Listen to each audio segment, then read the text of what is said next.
नमस्कार, मैं आचार्य युगल कृष्ण शास्त्री। आइए जानते हैं कि इस बार दीपावली कब और कैसे मनाई जाए।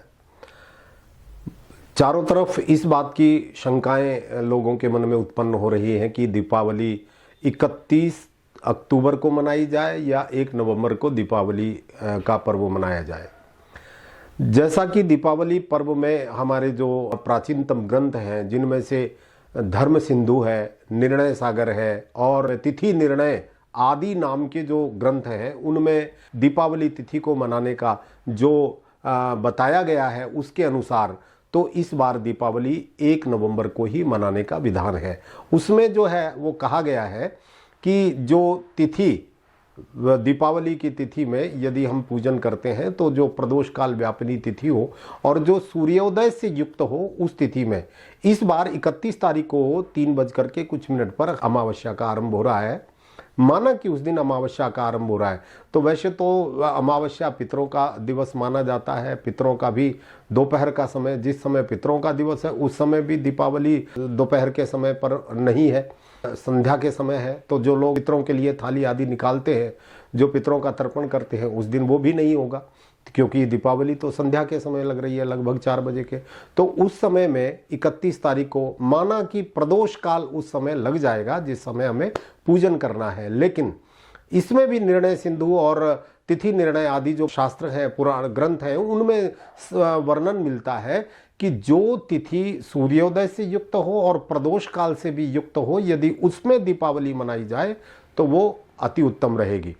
तो वो दीपावली का जो पर्व आ रहा है वो 1 तारीख को, 1 नवंबर 2024 को वो आ रहा है। दूसरी बात, उस दिन जो स्वाति नक्षत्र है वो रात्रि को 3:30 पर्यंत, यानी 1 तारीख की और रात्रि व्यतीत हो जाने के बाद 12 बजे के बाद दूसरा जो 2 तारीख लग जाएगी, उसमें भी स्वाति नक्षत्र जो है वो पड़ रहा है। ऐसा वर्णन आता है कि स्वाति नक्षत्र में जो लोग अपने कारोबार की वृद्धि के लिए, अपने उद्योग धंधे को बढ़ाने के लिए कुछ यदि कोई भूमि का लेन देन है, कोई रुपए पैसे का लेन देन है, उसमें यदि पूजन करते हैं या अपने औद्योगिक क्षेत्र में जो पूजन करते हैं दीपावली का, तो वो स्वाति नक्षत्र से युक्त जो दीपावली अमावस्या तिथि आती है उसमें भी दीपावली पूजन करने का महत्व है। और चूंकि उस दिन शुक्रवार भी है और स्वाति नक्षत्र है, शुक्रवार और स्वाति नक्षत्र के योग से एक गद नाम का योग बनता है।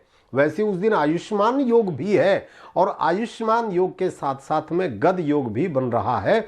यदि गद योग में कोई भी अपने व्यापारिक संस्थान में, औद्योगिक संस्थान में पूजन करता है या प्रदोष काल में घर में दीपोत्सव करता है, प्रदोष कालये तु राजन कर्तव्याः दीपमालिका, प्रदोष काल में हे राजन दीप दान जो होता है, दीप मालिका जो होती है, वो प्रदोष काल में कर लें। और प्रदोष काल तो हमारा उस दिन 1 तारीख को रहेगा ही रहेगा।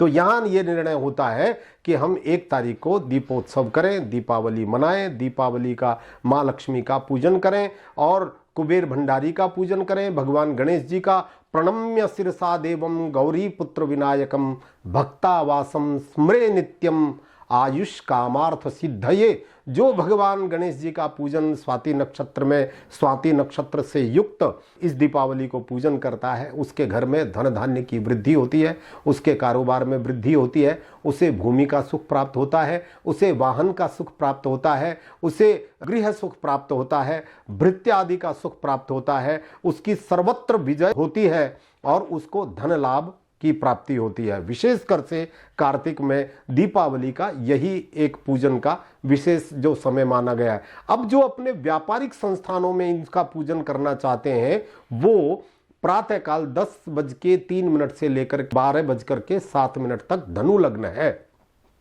तो धनु लग्न मतलब धन के ही धनु लग्न में जो पूजा करता है अपने व्यापारिक संस्थान में, उसको व्यापार में जो भी अड़चनें उसके आती हैं उन सब से उसे छुटकारा प्राप्त करके और उसे सफलताओं की प्राप्ति होती है।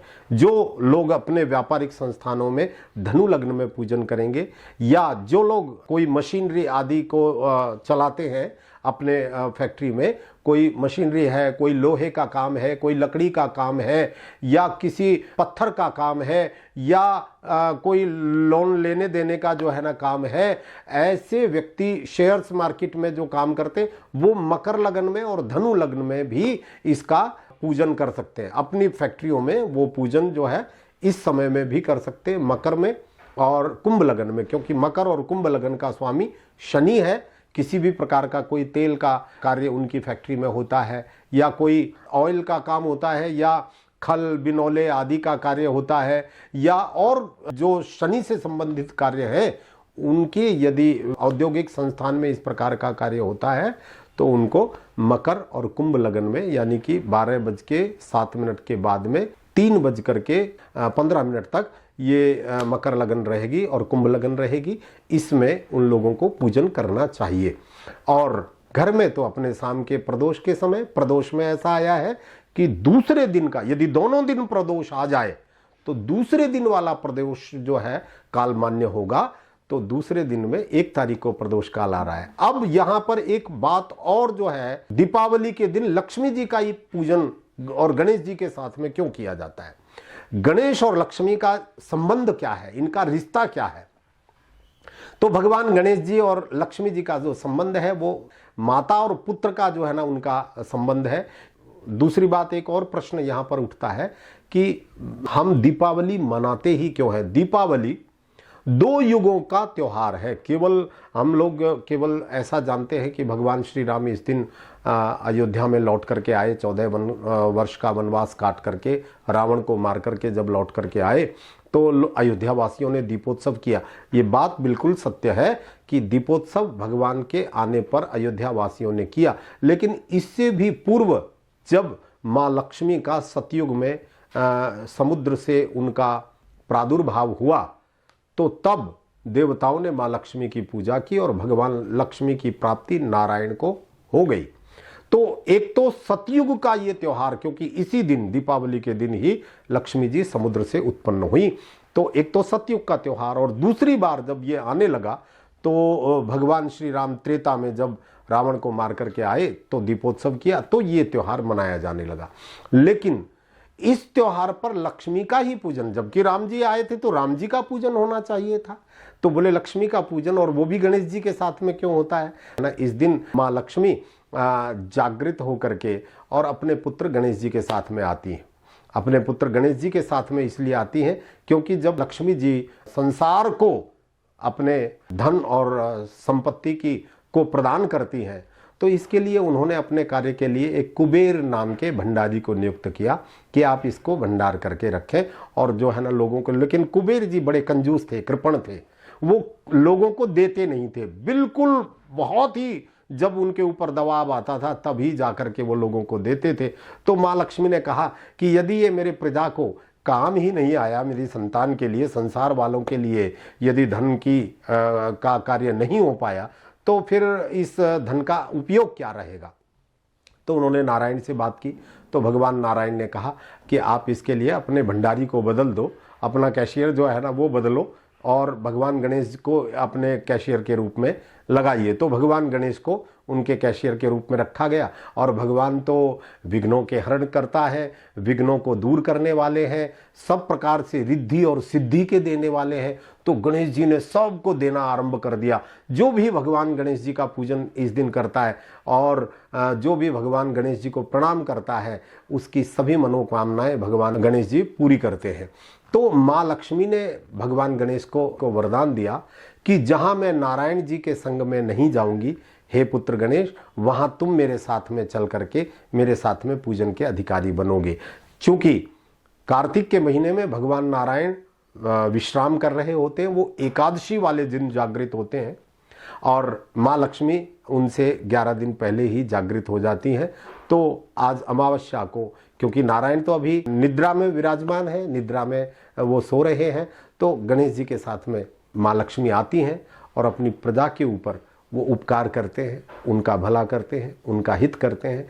इसीलिए इस दिन हमें माँ लक्ष्मी और गणेश जी का पूजन करना चाहिए, कुबेर भंडारी का पूजन करना चाहिए, बही खाते का पूजन करना चाहिए, लेखनी का पूजन करना चाहिए और इनका पूजन करके आशीर्वाद लेकर के माँ लक्ष्मी की कृपा प्राप्ति के लिए बड़े धूमधाम से उनका दीपोत्सव करें।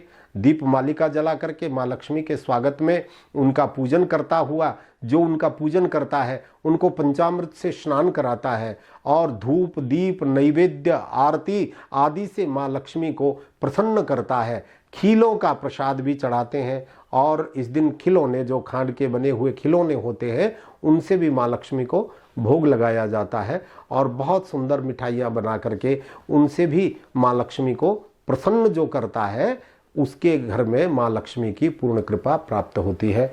नमस्कार।